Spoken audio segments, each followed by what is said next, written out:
Okay. Hello, everyone. Tara Williams here with the Mom Manual. If you guys are tuning in, I have these super cool new headphones. So I'm getting very professional and fancy on this podcast. But I have another amazing guest for you guys today, Lindsay Durand Massumi. She is a doctor of physical therapy. She specializes in pregnancy, postpartum, and pelvic health with a primary focus on serving the female athlete. So for all those athletes out there or wannabe athletes, or I guess ex-athletes like myself, this is the podcast for you. She is co-owner of Virtual Physio LLC, and she offers in-person and remote pelvic health rehab services to active women suffering from leakage, pain, or prolapse, which what mom hasn't. Lindsay, welcome to the podcast. Thank you for having me. I'm so excited to be here as a new mom myself. It's, a new experience being in these shoes, but I am excited to share some insight. And sorry if you hear some additional noise here. We do have my new baby joining us. We have a guest speaker. Little Peyton, she is 4 months old. She is so stinking cute, you guys. I know if you're not watching it on YouTube, she is darling, and she's just hanging out at the bottom of the screen. So that's got to be a pretty good baby that she's joining the podcast. I love it. Okay, Lindsay, give us your background. Tell us all the things. How did we get here? Yeah, good question. So when I think back on it, I'm a physical therapist by training. So doctor of physical therapy, and I specialize in pelvic health. And a lot of people ask me, how did you get into that field? How did you get into helping people with pelvic floor conditions? And I look back and I can confidently say I have been obsessed with pregnancy probably my entire life. As long as I have known about pregnancy and babies, I've always thought it was the coolest thing. I was always so excited to be pregnant, to have my sister have babies and all of that. And I think through that, I was just introduced to pelvic floor physical therapy. And so my sister ended up seeing one with her first pregnancy. She's had 4 kids herself. Okay. Wow. And after her first baby, or I guess during her first pregnancy, she ended up with a lot of pelvic pain. And someone along the way, after several ER visits and terrible experiences, she ended up seeing a pelvic floor physical therapist. And that's the first time I heard it. And I was very intrigued growing up an athlete myself, having experienced what I now realize is pelvic floor dysfunction. I started to become very curious about this specialty, and I knew they worked with pregnant women and postpartum and all of the cool things that I, like I said, have been obsessed with basically my whole life. So I started hearing more and more about it. And someone along the way was like, I would love to go into pelvic health physical therapy, but I don't want to treat just like older women with incontinence. Like if I could somehow treat athletes who are experiencing leakage, or, runners, or, these higher level individuals, but who also have pelvic floor issues, that would be really cool. And that just sparked something in me, and I sought it out. And that is basically my field now. And so I primarily work with, again, these higher level athletes. And so, like you said, athletes can be a wide range. So I consider anyone who are like, if you're consistently going to the gym, if you played sports growing up, if you're running consistently, several times a week, like you're an athlete in my mind. And so those are the individuals I work with who are hoping to do weightlifting competitions or run half marathons or, go to a yoga retreat or whatever it is. And so that is the field that I have found myself in as a former athlete myself, who also experienced pelvic floor dysfunction and then just went through my own pregnancy and postpartum experience. And so now we help all the moms so that they have, a strong pregnancy and a successful postpartum recovery and get back to everything that they want to do without worry. So when we're talking about athletes and pelvic floor dysfunction, is that always postpartum, or is that just like in general you're saying? Yeah, good question. I see a lot of people postpartum, but there is a ton of people that I see who have never had babies before either, or potentially they're developing issues. I mean, postpartum in my mind is forever. And so once you're postpartum, you're postpartum. But there are definitely people who come in with changes such as during perimenopause. So maybe they're in more of like their 40s or 50s, and now they're, wanting to really get into higher level lifting. They're trying to go into maybe a weightlifting competition. And now they're realizing that they have leakage at this level. So I see, people kind of across the age spectrum, but definitely not specific to postpartum, although that is a wide range of people. Got it. I mean, I think for me, it's always the joke, like, oh, now that you're mom, you can't sneeze without peeing your pants or jump without peeing your pants, like those type things. And I think there's this period, like after you have the baby, everybody feels like that, right? But then where it becomes, quote unquote, a problem or something to see somebody like yourself is if it's persisting. Am I right on that? Yeah, I think that's definitely that's a fair point. The question then becomes, when is it persisting, or like when do we draw the line as to like, this is normal healing still occurring postpartum, yes. we can kind of expect this, and then this is something that probably isn't going to get better on its own, and you should seek additional help. Because I definitely see people who are like a couple years postpartum sometimes, and they're like, yeah, I've literally had this issue since my baby was born, and I just thought it would get better. Yeah. And then it doesn't. Okay. So I only know about this because of the podcast, and we've had, over the couple of years, we've done this, a few pelvic health, physical therapists. I had never heard of this before. And in other countries, I believe it is part of post-birth care, right? Yep. Yeah. It's the standard of care. Absolutely. Yeah. So United States is really the only place that doesn't focus on this pelvic health piece. Absolutely. Which I find shocking because, we are a first world country. Like, why isn't this being addressed? Why isn't it being talked about? Why have I never heard of this as a mom of 4? So tell me some things, besides just like, haha, like you're peeing your pants. Like what are people coming into you for? So we heard a little bit, some leakage when weightlifting, but is there day-to-day things that are happening where people are saying, gosh, I should maybe see someone, or maybe this isn't normal? Yeah. So I would say the big thing I've been seeing a lot of recently is people complaining of like heaviness in their pelvic floor, almost feeling like things are falling out. Clinically, you may hear the word prolapse, whether these people have a prolapse or not, maybe. But the symptoms that they're describing are kind of like heaviness in your pelvic floor with your day-to-day activities. Maybe by the end of the day, your pelvic floor or like your pelvic region is almost sore. I would also say like pain with intercourse, any sort of constipation or like IBS, GI issues too. I'll see a lot of tailbone pain, pelvic pain, back pain, hip pain, pubic symphysis pain. I'm like, I can name off all the things. But it's a lot. There's a lot of different things in the pelvic health. This is a very wide range, especially going into things like GI issues and touch on that a little bit, because I feel like so much recently I've known a lot of people that are like, oh yeah, I thought I was lactose intolerant or glucose intolerant, or like just these different things where so many people are having GI issues. What does this have to do with the pelvic floor though? Yeah, it's such a good question. I could go down a rabbit hole. Basically, I mean, everything is connected. So your pelvic floor is basically at the base of your core. Your GI system is going to be in your core system. It's part of it. And so tension in your pelvic floor can actually slow digestion. And there's this whole feedback loop too that occurs. So basically our body needs to be in this rest and digest state. And so we can, digest our food. We can go on to have a bowel movement.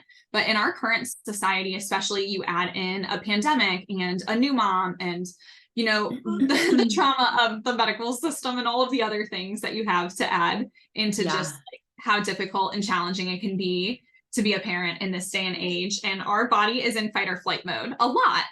And so when that happens, 1, digestion slows, and 2, our muscles often tense. I always say women especially tend to hold a lot of their tension, a lot of their pain, a lot of their fears, anxieties in their abdomen. We don't want people to see that on our face.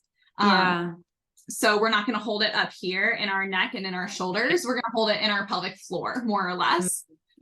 So the stress of that, again, by default, just with our nervous system, is going to slow digestion. It also creates tension in the pelvic floor, which slows digestion, makes it more difficult for us to have a bowel movement. And then all of that just kind of turns into this whole cascade of, well, that now makes it worse for everything else, which then creates more tension, which then slows it even more. So again, it just creates this whole cycle. Like I said, everything is connected. Yeah. So I see a lot of people with bloating or GI issues. Maybe they think they have a food sensitivity, or maybe they're trying to cut out certain foods and they're like, I'm still getting insane bloating, or like severe abdominal pain, maybe even painful periods. And it's not that there's necessarily something wrong with the GI system or there's something wrong with their periods. It's pelvic floor tension that's just making you constipated or slowing things down. So you're really bloated. You have so much gas trapped. Oh, but we gosh. get or moving or address that, and everything else improves. Okay, so then, and I've asked this before, and I'm still not totally clear. Like, Yes. I come to see you, and I'm like, Lindsay, I'm super bloated. I think I have a food allergy. Help me. And what happens? Yes. So for me, I mean, I guess I would want to know why you think food allergy. First of all. And, you know, do we have anyone else involved in this picture, like a nutritionist, like a dietitian? Is there anyone doing additional testing here? Yeah. For me, though, I'm going to go and then look at like, how are you moving in your abdomen? Because we need proper movement. We need good mobility. We need basically good strength and control too in your abdomen for things to be working properly. So looking at that and just seeing, if I'm seeing you in person, you know, we're going to be a little bit more hands-on. I may feel your abdomen to see where tension is, or if you have pain or things like that. I'm also going to look at your hips and your pelvis. And if we think that it's important to look at your pelvic floor or do a pelvic floor assessment, that can give us an internal perspective of what exactly is going on with your pelvic floor muscles, which again, highly influenced by your digestive system. And so I could say, hey, you've got a lot of tension in your pelvic floor. Which came first, the chicken or the egg? Did you have a bloating issue or a GI thing that now caused pelvic floor tension, or is there tension that then caused bloating issue? We don't know. But if we reduce the tension, does everything else improve? And then how do we maintain it? Interesting. So, and then if this is physical, I think of physical therapy. I had hurt my like a calf during high school when I was running track, and it was just always, I had a hematoma in my calf. I'm like, what happened to my calf? I don't know how that happened, but I'd go in and he kind of like massage it out and show me like stretches to do. Is that what we're doing here? Same thing? Yes, more or less. We call pelvic health physical therapy. It's like orthopedics. So like, again, if you were to hurt your shoulder or hurt your knee or your ankle or whatever it is, we call it orthopedics in a dark room, because that's basically, or like orthopedics in a cave, because that's kind of what you're doing in a sense. Oh, it's in a dark room. No, we mean it more by the pelvic floor. Everything being internal. I know. I guess no one outside the PT world would understand that. But yeah, so it's basically the same thing, like the same kind of principles with orthopedics. Like, how are we going to stretch the tissue? How are we going to reduce inflammation or pain in this area? How are we going to strengthen it? How are we going to make sure it functions appropriately and that it does what it's supposed to do automatically? And the cool thing we know now too is like, yes, it's great if we can do that in person, but we can also do a lot of that virtually, or we can do a lot of that, you know, via the internet, like how we're talking right now. We can do a lot of that just with verbal instruction or kind of cueing people on how to improve things. So that improves to a lot of individuals. So what percent of your, is it clients, patients? Patients. Yeah, I call them clients. Clients. What percent are virtual versus in person? That's a good question. Right now, I would say probably 25% of my clients are going to be virtual. And then the other 75 are going to be in person. Got it. So it's really more ideal to be in person, ideally. I think it depends on your preference. I've just had a lot of people. We've had a really big wave recently, and I don't know if this is from social media or from something else, or maybe it's just because I went through my own pregnancy recently and did a lot of posting about it. But I've had a huge wave of people wanting pelvic floor physical therapy during pregnancy, or wanting to learn more about the pelvic floor during pregnancy and like how to prepare for birth. And that has been really, really cool to see. So like, at least 50% of my caseload right now is pregnant. And that's very different than when I first started in this field. I think it's just becoming something that people are more aware of, right? Like they didn't even know. And that Lindsay had prepared for us a few takeaways today, and that actually leads us really nicely to our first one. So, start early. It's never too early to start meeting with providers and learning about pregnancy, birth, and what to expect postpartum. And when you think about being a new mom, you're like, okay, of course I'm going to go to my doctor, and then I'm at an OBGYN, and I'm gonna have somebody deliver the baby. Some people use a doula, which, years ago, that wasn't even a thing. As certified sleep consultants now are super popular. Everybody wants to meet with somebody. You have night nurses. Like there's just so much more, I think, because of the internet. When I had my daughter in 2012, I was just like, okay, OBGYN, like that's it. Like I thought a doula or anybody else was more for like a home birth or a celebrity. That was my thought. So tell us, Lindsay, how we can prepare and like being early, what should we be thinking about? Yeah. So I always encourage people, if you are thinking about, sorry, my little pterodactyl of a baby over here. If you are thinking about getting pregnant and you are not currently pregnant and want to just get assessed or figure out if you potentially have any underlying pelvic floor issues prior to going into pregnancy, that can be a really good idea. So if you can start even before pregnancy, that is awesome. Once you are pregnant, I encourage people, especially if you want to stay active, if you have a lot of plans or ideas on how you want your birth to look. For me, I had like very specific, for people who know me and for people who follow me, they already know this, but I did a home birth. And so I did completely unmedicated home birth for my first baby, which was scary for a lot of people, not me, but for a lot of other people. That was very scary for them, or very different. So I had a very different image of what I wanted birth to look like. And so I was like, if I want my birth to be like this, then I should probably do a lot of preparation. I should probably look into how I'm going to prepare my body, how I'm going to prepare my mind, how I'm going to like make sure I have everything lined up for all the different scenarios, basically. And so again, if you're an athlete or if you're someone who wants to stay active during pregnancy, I think that's fantastic. And you should definitely stay active. The thing I run into a lot of with athletes is we're really good at, strengthening our core. We're really good at engaging our muscles. It can be very hard for athletes to relax through the pain. I find and again, maybe this is just a competition thing. We tend to really, and I say we because I include myself in this group, but we tend to really push through the pain. Think of a really intense workout, or like if you were going on a hard run or something like that. Very rarely am I like, let's just like calmly breathe and like really try to relax my whole body to get through this. It's like, no, let's push through, let's work hard, and keep pushing, but it's not relax through the pain. So athletes especially, I think, have a really important job during pregnancy to learn how to relax their pelvic floor, to kind of open things up. And it can be really challenging. And so again, if you've got this idea of what you want your birth to look like, I highly encourage you to get in touch with your pelvic floor, or get in touch with your body, or again, you have all of the resources lined up. Look into the classes. I was very much learn as much as I could, prepare as much as possible for birth. And I know some people are like, let's just go with the flow. For them, I could not.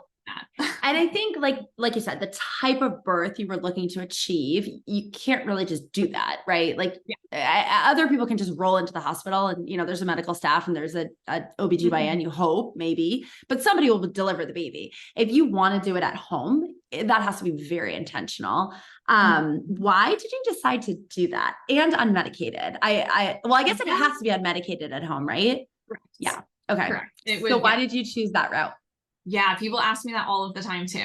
I have no idea when I made that change, but there is something that happened in my time as a pelvic PT, which has been a few years now. Because I remember starting pelvic PT and kind of being like, why would anyone do that? Not give birth in a hospital? With an epidural. Like that seems like the easiest, best thing to do is go to a hospital, get the epidural, and just like give birth to your baby. And I don't know what happened along the way, but something happened, and it came down to more of like the physiology of it. And I was like, I really want to be able to move around. I want to get into various positions. I want to kind of trust my body. I want to do things a certain way. And from what I understand, being a provider in this space and what I understand hearing from other people, like there's a lot of hospital policy or things that would prevent me from being able to, maybe to like not birth on my back or to have X number of cervical checks or whatever. I mean, I say hospital policy, but like, you always have the option to say no, regardless. The more I started to think about it, the more I was like, this sounds like it would be, there's a lot of things I'm going to be fighting for in the moment. And I can be a very aggressive person in a state like that. And so I was like, what is going to be best for me? What do I think is better? Where do I feel like I'm going to feel safer? Hospitals make me very, very nervous. I did not like working in a hospital. I do not like visiting people in a hospital. So the thought of giving birth to a baby in a hospital, I was like, oof, I don't know if I could do it. If I have to, I will. Yeah. Well, it's at a hospital, it's very kind of a regimented sterile experience. So I can understand, but I will say why I did not. I had a friend who actually, for health insurance reasons, she was like, they had not good health insurance or whatever it is. And she's like, I'm just going to do it at home because it's going to be way less expensive. And she had this whole plan. It went horribly wrong. She needed to be rushed via ambulance to the hospital and ended up having an emergency C-section. And so then she had to like basically pay for both things. It was super traumatic. They were like, if you had got here minutes later, like your baby could have died. Like it was a textbook worst case scenario. And I had my daughter when I was 25. So I remember thinking like, I don't want to do that. Like, I don't care how much it costs. Like, get me to that hospital and give me the epidural. But there's so many amazing reasons to do that. And I actually believe that, so I had 3 pregnancies within 2.5 years, and I had an epidural all 3 times. And I do think that there is something that affected my back because I had that.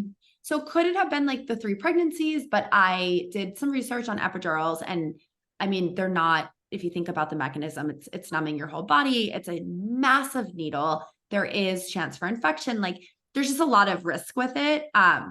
Also it's amazing because you don't feel the pain as deep as you would. But I had some like back issues after that. I actually had to go to physical therapy for quite a while after my 3rd. And I do think it was somewhat from the epidural. And in hindsight, I wish, like one of my children, I went and they were like, you're 8 centimeters dilated. Like you can basically start pushing. And I was like, no, give me the epidural. And they're like, you're just going to slow down the birth. And I was like, no, I want it. Like, I don't care. So that one, I'm like, oh, come on. I was like halfway there. I should have just done it. But yeah, that's really interesting. So do you see any kind of correlation between, doing the epidurals, because that's like a big discussion point, and having any pelvic issues, or like no correlation there? That's a good question. So I definitely don't want to like bias anything in those regards. So I feel like I try not to pay attention to that too much. Right. I will say, I do tend to see people push for a little bit longer when having an epidural. This is again, anecdotal. This is what people are telling me based off of their birth stories. They do tend to have a little bit longer pushing time with an epidural compared to without. And sometimes they will have a longer labor too. Just because if things are progressing really well and you have an epidural, and it kind of like, if you stop moving as much, that can kind of slow baby's descent. But for a lot of other people, like an epidural can be really amazing because it is such good pain relief that it allows people to relax and like really kind of move into their labor and birth. And so it can be really helpful. And that may actually reduce a lot of like tearing for people, especially if things are going really fast. So there's a lot of, I mean, it's hard to say, but from my experience, I do tend to see people who get an epidural push for a little bit longer. That has an impact on the pelvic floor, maybe. But no real correlation. Because I do think there is some correlation between, oh, sorry. Yes, son. I know I'm on a podcast. I can have it. Yes, you can have it until I'm off, okay? Do not come here. Yes, yes, yes. Thank you. Sorry about that. My little 5-year-old. Hold on, let me just note. Edit this out. Edit 30 minutes in. Okay, what were we saying? Oh, so I do feel like there is a correlation with the back pain and epidurals. But that's like a whole, just like theory based. Nobody here, Lindsay's a doctor. I'm a nobody, but that's just my opinion. I have, you're not the only person I've heard complain of that. Again, I haven't done a ton of research into it.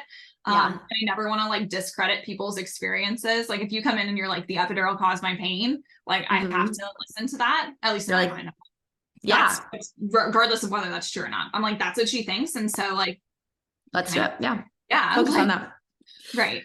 So Lindsay, I'm sure through your work, you're hearing tons of stories of women, while you're working together with them and stretching and examining and things and just talking about life. And so, one of your other takeaways is ask for help. Like you are going to need it. Talk to us about that.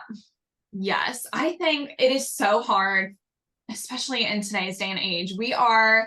For a lot of us, we are like working moms, but it's not just like you're a working mom, like you are working a full-time job plus you're being a mom, or it's like we've got these expectations in the postpartum recovery that you're supposed to do all these things. Yeah. And I think you can get so caught up in like, I have to do this all. And it's very hard for a lot of us to ask for help in those instances.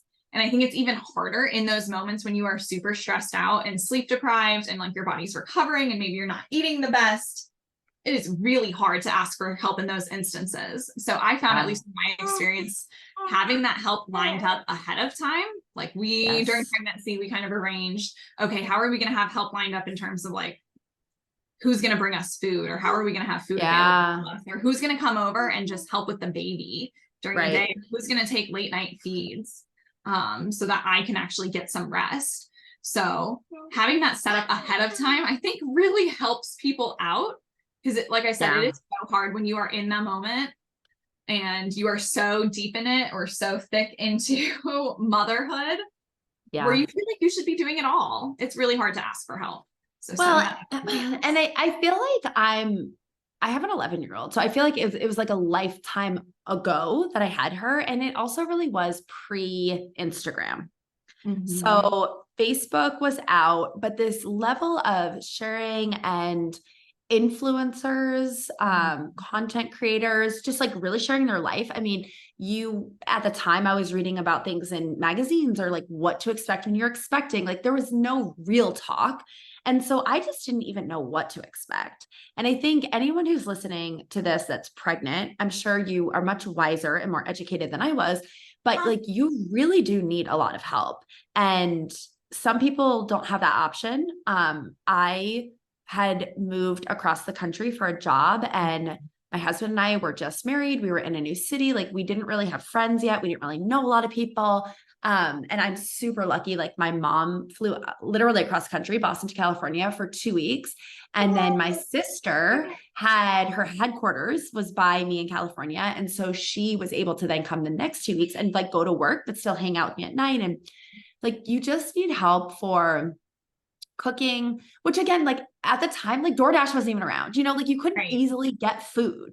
Now it's like a friend has a baby, you just send them a DoorDash or whatever. Like it's a lot easier, but I don't know. I just felt like at the time I was like, I want somebody, and there's no understating like having a clean home, right? So like if you have a friend that wants to come over and help you, like I want to go to my friend's house and be like, what can I clean for you? Like, what can I just pick up? Like what load of laundry can I do? Because I know as a 4th-time mom, I'm like, that's what you want. Like, you don't want the new baby outfit. You don't want to feel like you're entertaining and like sitting on a couch, like having conversation. You just want people to come and serve you, so don't be shy to ask for it, especially when you have friends or aunts or mom, who have had babies. Like they know. But what kind of things do you feel like really you recommend people asking for help, or just that you're hearing like, I wish I had like this lined up, or I wish I had asked for this? What's the top things you're hearing? Yeah. Let me talk first on like what I did that I found really helpful. And then I'll talk maybe what I wish I would have done. Yes. No, use yourself as an experience. I love that. That's the best. Yeah. And these are all like I will preface this all by saying I would not have done any of these things if it wasn't for like my patients who told me about all of these things and recommended all of these things. And the providers. I also just work with being a pelvic PT who were like, no, this is really important, Lindsay. You should learn about this or do this. So things that we did just to kind of prepare and make sure we had like help and basically had arranged beforehand or immediately set up, postpartum. So we definitely had lactation support on basically on call. So we met with her, we did a whole breastfeeding class, knowing that I wanted to breastfeed before baby was born, and then met with her postpartum to do a feed to make sure everything was working okay, and then have still had her. I just used her a week ago or 2 weeks ago when I had a clogged duct. So like having that support on hand has been super helpful. Breastfeeding was one of my biggest fears. I had no idea what to do. I feel like I didn't have good examples or like good support growing up. I mean, like even postpartum, I feel like there's not that there's shame around it, but it's still kind of like weird in my family. Like I'm out at the beach breastfeeding and my mom is like, what are you doing? Cover up. And I'm like, it's breastfeeding. It's fine. So kind of to backtrack here. So breastfeeding support was really good. Again, kind of setting up like, how are we going to arrange meals? How are we going to arrange sleep? Mental health.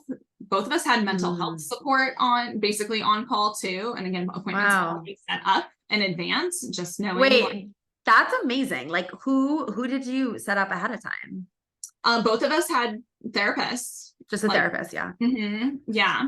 Both of us had appointments set up with therapists again before baby was even born, actually. And that was a recommendation from a postpartum doula that we met with. She was like, I would just go ahead and set that up because again, you're going to be so in the thick of it. Like and not have time to like search and like look for a therapist. Like exactly. Who does it take my insurance or is it out of pocket? Like, it's just, our last podcast, we had somebody on who specialized in post-birth mental health. Like that's her specialty. And I said, I've never even heard such a thing. And she's like, oh, it's like an extra level of the degree. And it's like, oh my gosh, I love that. And then you said arrange meals and arrange sleep. Like talk on those really quick. What does that mean? What does that mean? One of the things we had put on our registry was a meal fund. And so I love that. Actually contributed to that. So we did have like lots of gift cards and lots of things set up in terms of like, okay, here's funds for us to get things from DoorDash. And this is like at your baby shower. I love that. That's such a good one. Baby shower meal fund, you guys. That's the best. So we had that on our registry, and I put all of our services on there too, like meeting with the lactation consultant and postpartum doula and like massage therapy and sleep consultant. And my husband thought I was crazy. And then we had the baby and he was like, I'm so glad we did all of that. We've learned all of these things, or that we have all of these resources. Yes. Okay. This is like an aha moment for me because I was just, I was actually at a bachelorette party this weekend and she was talking about how she's not going to do a bridal shower. And I said, everybody wants to give you, like, set you up for your house and give you, the kitchen stuff. And she's like, I don't know. We're in an apartment. We're going to be moving. Where am I going to put it? And I said to her, I still have like all of my glasses, my dishware, my, like everything, my vacuum from when I got married 12 years ago. Like that is what, and you have aunts and cousins and like bosses who you haven't talked to in 2 years, but like include them all. Like they want to send you something, and it doesn't have to be expensive. Like some people just want to say, here's a $25 gift card. Like I'm thinking of you, like I'm recognizing this milestone in your life. But when you are talking about a baby shower, oftentimes people bring, it's like just so much clothes, right? And then you get for 0 to 3. I mean, you probably didn't because you sounded like you had it like lined up, but for anyone else, I will tell you, most times people go out and they buy a ridiculous outfit that you would never pay for yourself. And it's like a cashmere sweater for your 2-month-old, just like something crazy. And you're like, look at how cute it is, but it's really not practical. And you also just don't need so many clothes for 0 to 3 months. So having stuff like this, what Lindsay's talking about, breastfeeding, lactation consultant, meals, having those meal cards, gift cards, registering in whatever way, sleep consultant, that is huge. And the mental health therapist, like that I mean, you guys went all in, like you did all the things. And then you said a doula as well. Wait, would you say massage? What was the other one? So we did a hypnobirthing class, like to prepare for birth. Yeah. That was also on the registry. And then that instructor also did prenatal massage therapy. And so I put it on our registry too. I was all about the services. I was like, we don't need this stuff. My sister, again, has had 4 kids and she's done. And so she gave us so much Just stuff gave you everything. Yeah. that I was like, I mean, yeah, we need some of the furniture and we need the big items. Yeah, you need a car seat. Like, basics. Yes, you need a crib. Right. Yeah. But I would much rather have people pay for the services. And like, if we need clothes, yeah, we get it secondhand because they're going to grow. Yes. Yes. So I just kind of, my husband again was like, no, we need the stuff. And I was like, no, we don't. We need the education. We need the services. Yeah. And again, you really realized postpartum how much it paid off. Another thing too, I think there's Facebook Marketplace. I feel like Craigslist isn't happening anymore, but like I'm on this next door neighbor group. I'm on like an email thread. People are constantly just like giving stuff away. Yes. When I had, I think 3 different strollers and like one of them we'd never used. And I put that on, the seller place and it was for probably 90% off. It was like brand new. So I feel like a lot of those big ticket items, if you're pregnant for 9 months, like you can find it and then use this stuff, like these services that is invaluable. And it's going to make it like an amazing journey because the stuff you won't remember or care about, but it's like the experience and the emotions and how you felt. Like, did you connect with your baby, your husband, yourself? This last podcast that we just recorded, I mean, she was just saying so many women go through postpartum depression. It's like 1 in 5 and just really are struggling with mental health. And if you can kind of lift a lot of that burden by doing this stuff. So I am really impressed with you, Lindsay. You like nailed the preparation. Can you share your registry with us? Can we put that in the show notes? Yes, absolutely. Like I said, I was just really about how can we prepare the most in all the different ways. And obviously I felt okay, pelvic floor wise and like going into birth and all of that. And I was like, okay, but what about all the other stuff? I will say my husband did add again the Dreamland Baby sleep swaddle. I love it. Is that how we met? Yes. Yeah. Okay. And it showed I love up it. one day. It showed up. Like weirdly enough, I think someone ordered it and they forgot to actually mark it. So we never really knew where it came from, but someone got it for us.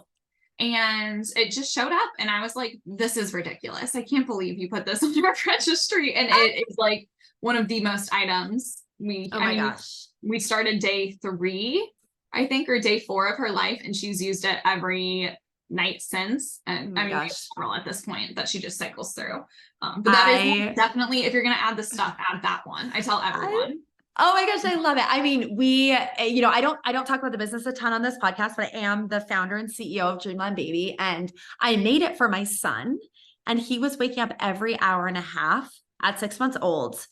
The first night he wore it, he slept for 12 hours. Like it was insane. And within a week, I was like back to my life. Now, obviously a 3-day-old is not sleeping 12 hours, but it's just that like extra little bit of, like calm and comfort. And then when you can put your baby, which this is like what textbook 101 of sleep consultants, when you can put your baby in their crib awake and then let them fall asleep, when they wake up in the middle of the night, they will have the ability and the skill set to settle them back to sleep. If you are rocking your baby, if you are nursing your baby to sleep, when they wake up in the middle of the night, they want to be rocked, they want to be nursed, they want to be held in the way you held them. So I love that product is one that you can just like put your baby in their crib. And it's, I had one of our sleep consultants say, it's kind of like therapy. Like you need a medication plus you need the therapy. Like, it's like that with sleep training. Like you need to do the sleep training and then the sleep sack is like the medication. And it's like, 1-2 punch. So I love that. And you guys, I did not tell her to plug that, by the way. No, not at all. No, that sounded sarcastic, but not at all. No, we really do. We love it. But we did take a workshop from a sleep consultant and she talked all about swaddles and transitioning out of like swaddles to 1 arm to 2 arm and like how to make sleep work. And so again, we just took her knowledge, like everything basically that she taught us about wake windows and sleep and like basically what you were saying, how to get baby to go down to sleep kind of independently. And we started that right from the beginning. And again, that the sleep swaddle or the sleep sack has been part of our routine the entire time. So now she knows. She knows. She sees Go into it. the crib, you turn on the sound machine, she Yep. lays down, she puts her arms in and she Oh, cries. I love it. She gets a little sad for like 10 seconds and then she's really Yeah. happy and she knows that it's time to go to bed. And I mean, she goes to bed so easy. And again, sleep was another really big one that I was so worried about because I think people scare you or they freak you out about what to expect and what can happen. Right. And like sleep well now, you're never going to sleep again. And that's not, it's just not true. Like you can teach your baby to sleep. There's a reason sleep consultants have become so incredibly popular, and probably like, you know, somebody at this point who's a sleep consultant, like they're just popping up all over because it's like, somebody compared it to me by saying, when you are feeding a baby for the first time, like solids, you take the spoon, you put it in their mouth, and they'll do this like face and they spit it out. And it's like, they don't know how to put their tongue down and swallow. Like they have to actually learn. It's not like babies innately don't know how to eat. And they also innately don't know how to sleep. So it is a skill that you can teach your baby, even like you said, as early as, 3 days, 4 days, 5 days, you can start like, you're not going to be sleep training that early, but you can start laying the foundation. So when they get to be, I think 12 weeks is when they say, babies can kind of like comprehend that. And they're not just like up all day and all night at that point. You can really, the base is like there and you're ready to go. So I love that on the sleep. And that really transitions to the last takeaway, which is just talking about your postpartum period. Like, I think we really went into this, working with your partner, your family to develop a plan A, B, and C for what life's going to look like. And just making sure that all those essentials are covered. So beyond kind of the services, being on your registry and having all that in there, what else did you feel like you prepared? Was that help from family, or what else did that look like? So my husband and I talked a lot about, I don't think I actually mentioned it earlier. We talked a lot about our sleep schedules and like, how are we going to navigate especially newborn sleep. And I think this is a good conversation again to have with your significant other or whoever is involved before the baby gets there, ideally. So again, you're not in like this state of tension and like sleep deprivation and you're so angry and just like, it's not a productive conversation. So we talked a lot beforehand about, okay, what is the sleep schedule going to look like? And it was me going to bed a little bit earlier. He was going to stay up a little later and then give her a bottle that I had pumped so I could sleep a little longer. And then I would get up for like middle of the night feed and then early morning feeds. So I think like talking about sleep schedule. And then we also talked too about like, what are our non-negotiables? What are 3 things that each of us needs to do every single day just to like feel good, like to feel okay in your body, to feel healthy, to feel happy, to feel like you. Because I think again, immediate postpartum period, there are several moments where you are like very confused on who you are. Who am I? Yeah. And one of the things that I remember thinking was like with my first, I just remember this so vividly. I felt so connected to my daughter while she was in my body. And when she was born, I thought that I would have this immediate like heart explosion, like crying, like so in love with you. And I literally felt nothing. Like I looked at her and I was like, I'm supposed to feel something. Like, should I try to cry right now? Like I was like, what's going on? Like, I just felt relieved because I had been pushing for 2.5 hours and I was like, I don't even want to see her right now. Like, I just want to go to sleep and I want a sandwich because I hadn't eaten in like, 12 hours or whatever. And I also remember having this immediate like shame and guilt. Like I'm a monster. Like, why do I not feel this immediate connection?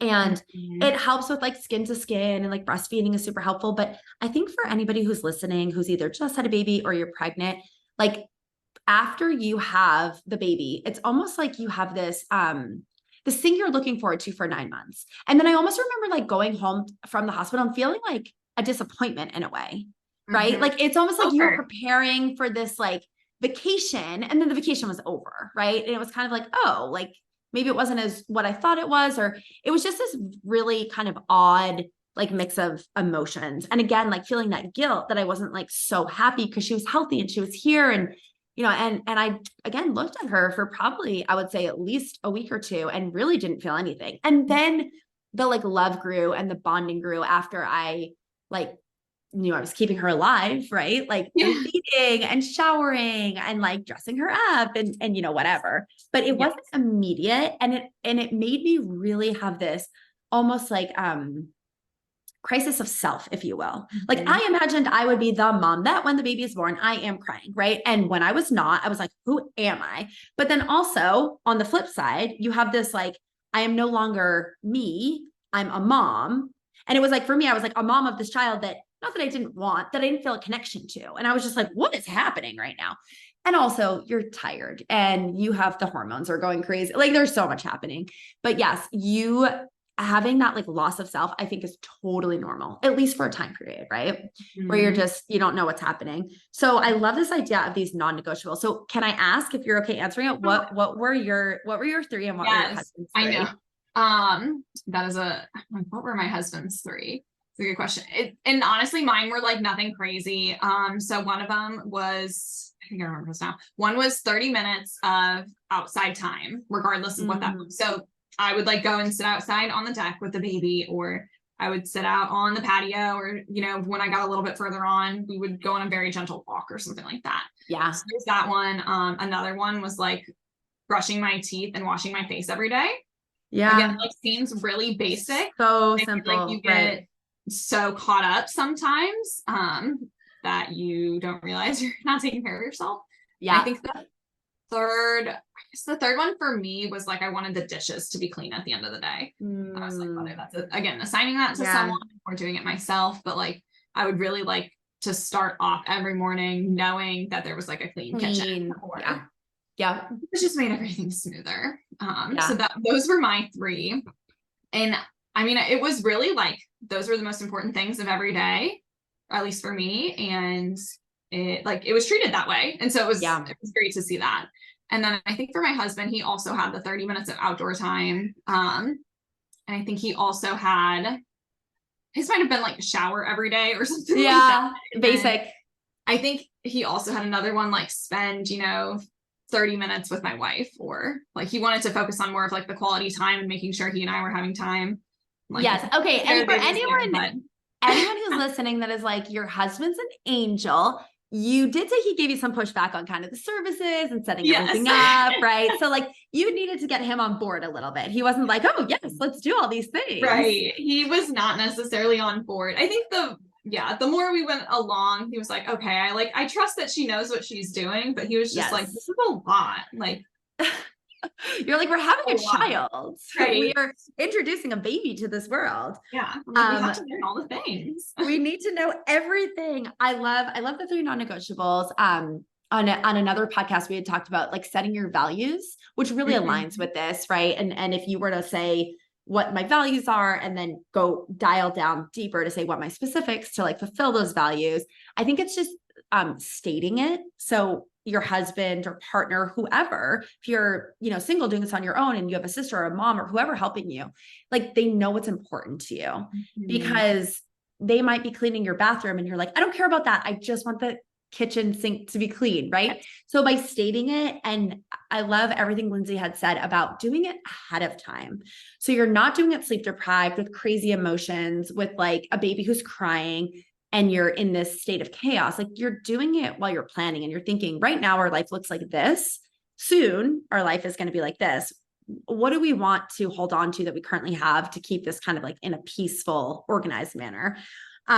Lindsay, you had so many good takeaways today. Oh my gosh, I'm just dying. We have to get your registry. I will get it. I will put it in the show notes, you guys. Lindsay, this has been such an amazing podcast. You did mention you do virtual visits and in person. So where can everybody find you, follow you, give us your social handles, website, all the places? Yeah. So on social media, you can find me at Dr. Lindsay Massumi. So Dr. Lindsay, Lindsay, Massumi, Massumi. And then our website is going to be virtualphysio.net. And so on there, you can go ahead and book a free consult with us if you'd like to learn more about like health rehab services. So we have pelvic health rehab services available during pregnancy, postpartum, as well as just general pelvic health and general pain too. So definitely check that out. And if you're interested in learning more, you would just start with booking a call with me. Yes. And I love you guys that you can do one, a free call with Lindsay. Two, she's super cool and easy to talk to, as you heard in this podcast. I've interviewed a few other pelvic health specialists where I then got inspired, but they didn't do virtual. And when I went to look in my area, I didn't have anybody local. So I just kind of gave up on finding it. But now we have a resource for anybody who's listening. Lindsay does virtual. It's amazing. Yes. So thank you so much for joining us today and imparting all your wisdom. Have a great day.